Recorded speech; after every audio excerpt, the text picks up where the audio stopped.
Mayong hapon kanatong tanan, atong weather update forecast ng ating sasaloob ng ating impossibility na si Super Typhoon Upong ay nakalabas na si Karasa, si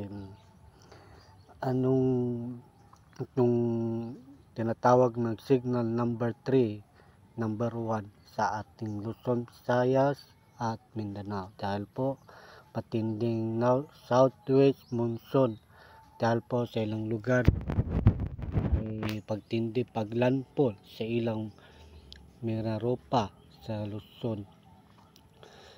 So mag-iingat ang pingkanunay sa inyong mga kaigsunan. So hanggang ngayon sa Oktubre, dahil po ang dalawang bagyo pumasok sa atin ng Eastern Samar, Eastern Visayas po sa LPA.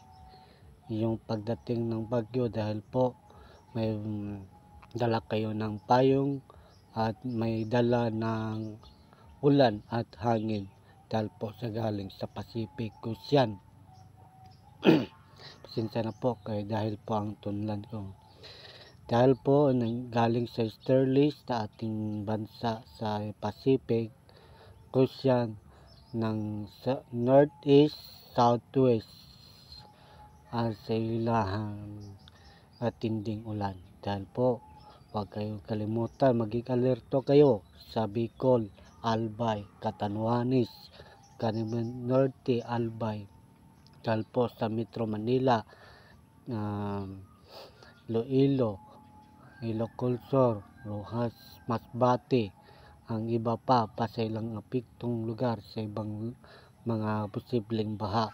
Ito po yung low pressure area sa ating bansa, ay ingat kung manalapit na sa ating mga bantayng bagyo po.